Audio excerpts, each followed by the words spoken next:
Hi, my name's Nicole Riddle. I'm 37 years old. I'm a married woman, a mother of 3 daughters, and I have been living free from an eating disorder for over 12 years now. I suffered from bulimia for about 5 years, but now I live completely free from the disease. When I was 18 and a half, I experienced heartbreak for the first time, and being a child of divorce, I had experienced it when I was a lot younger, but probably didn't deal with some of the pain and emotion that was linked with that as a 11, 12-year-old. And yeah, when I was 18 and a half, my boyfriend at the time broke up with me, and I remember my whole world was just absolutely shattered. And naturally, because of that, I lost a little bit of weight, and people started to comment on that and make comments to me just saying, oh, you know, you look fantastic. And I'd always been a sporty, muscular sort of build, and then I just found that the more weight that I lost, the more people started to comment. So I really started to focus on what I was eating, counting calories and exercising more and more.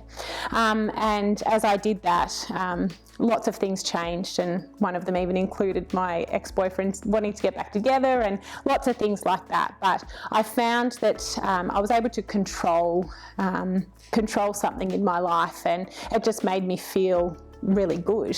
Even though I would say that I knew that what I was doing wasn't right deep down, I just began to think, well, this is my new normal. And I continued just with those behaviours, and I noticed with time it became more and more controlling for me. So I stopped eating certain things, and I had good foods and bad foods, and then I started to cut out all sorts of foods.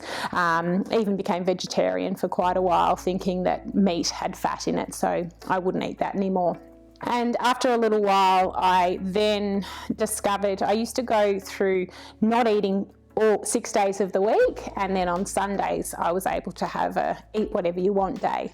And I started doing that and found that I really enjoyed doing that. But then when I did it, I just was so overcome with guilt that I moved into bulimia, where I would binge, purge and make myself sick to try and make myself feel better, so to speak.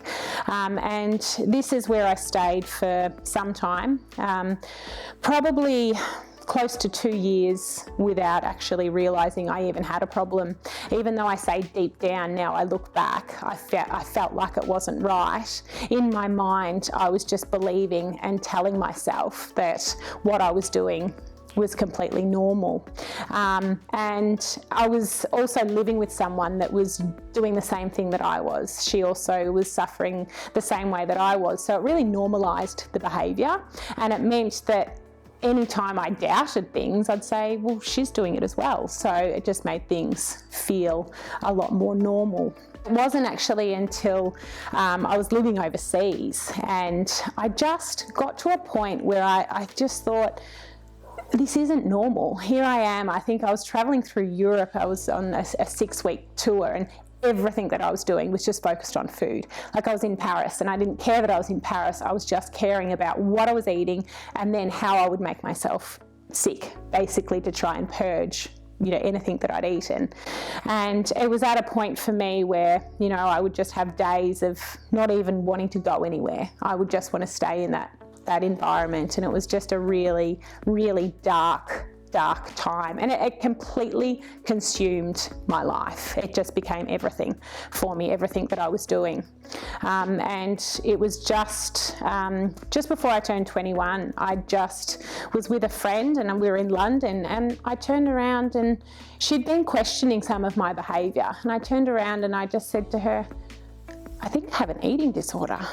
And I just remember in that moment, for the first time, it was like, oh, I realised that something wasn't right. And from that point, I was able to ring my mum, tell my family, and I actually moved home and I started to seek professional help, because up until that point it had just been my way of life, and if anyone questioned me on anything that I was doing, I would just lie about it and pretend that it wasn't happening. But when I actually verbally said, I have an eating disorder and I need to get help, it was like light came into my life and I was able to start to deal with the core issue of what was really going on. This was a long time ago. Eating disorder care has come such a long way, especially in Geelong. Geelong is absolutely fantastic with the care that they offer for people with eating disorders. When I was, as I said, I'm 37 now, so this is a long time ago. And when I called to try and get help, I actually rang Lifeline, and I was put through to an amazing man who works here in Geelong at Deakin, Dr. Ross King. And he wasn't actually a psychologist, a practicing psychologist. He was working at the School of Psychology at Deakin and still is now. And he offered to see me and treat me using CBT, cognitive behavioural therapy, in his work time. And we started that treatment and I went and saw him, and part of that included keeping journals on my eating behaviours and my feelings and things like that, and there was a number of different things that we worked on together.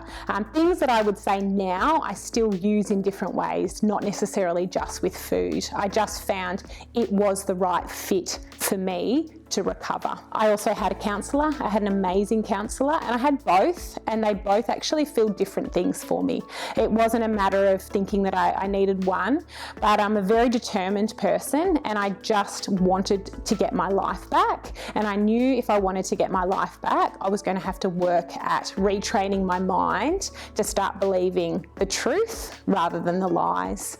I also did a lot of reading. There's some really great books out there, really great resources that helped me. There was one in particular that helped significantly for me, and that book is called Life Without Ed, and I'm sure it's still available. It would be older now compared to some of the other resources, but what it actually did, it named the eating disorder.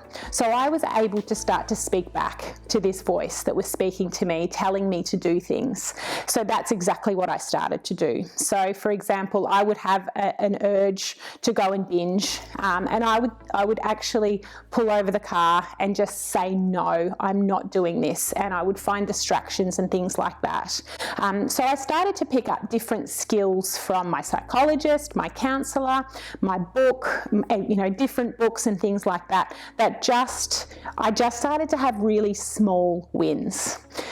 If you have an eating disorder, often you want to get better straight away. That's sort of that same perfectionist behaviour. It's like, I want to get better and I want to get better now. But I came to the point that I realised that it had taken me a really long time to get to that point. So I had to accept that it was still going to take some time to actually fully recover. And the first time I admitted that I had a problem and I needed help, that was my turning point, because I was then able to recognise it didn't go away. It definitely did not go away, and it actually got worse for quite a time, but it was still a process. And I look back now and I look, it's almost like a ladder. You just have to take one step at a time. But having the right people to support you and guide you is so important. It's so important. And I would say, if you met with someone and it didn't feel right, don't continue meeting with that same person until you find a connection that you think, I trust this person enough to let them help me recover from what's going on. Because it's all about taking small steps to retrain your brain to start to believe the truth instead of the lies. And that's the one thing about this book that I realised was, it was called Life Without Ed. I actually was able to name the eating disorder, and it became like a person that I spoke to, and it was good and evil. I knew that there was a good life for me, and I was able to focus on that. But then I had this other Ed voice that was trying to just destroy my life. And that's exactly what it had done for so long. But my determination was so much stronger. And I always said, I will not live with this forever. And it had stolen some of the best years of my life. And I just continued to fight hard. And I remember thinking to myself once, which is a strange thing to think, if I am strong enough to do everything that I've done in the negative, I can use that same strength to recover and actually get better and be free of this for the rest of my life, which is where I am now. I just want to say, if you are living with an eating disorder right now, and you might not even recognize it as an eating disorder, but you know that something doesn't feel right. You know, you're being controlled by food and exercise, and it's quite consuming for you. You do not have to live like that. There is freedom, and you can be free from an eating disorder. And I would encourage you to seek help, because like I said before, the first step to recovery is admitting that something isn't right. And as soon as you're able to do that, you can bring someone in to help you rationalize those thoughts that are saying one thing and start to speak truth and set you free on a better path that will not consume your life and try and drag you down.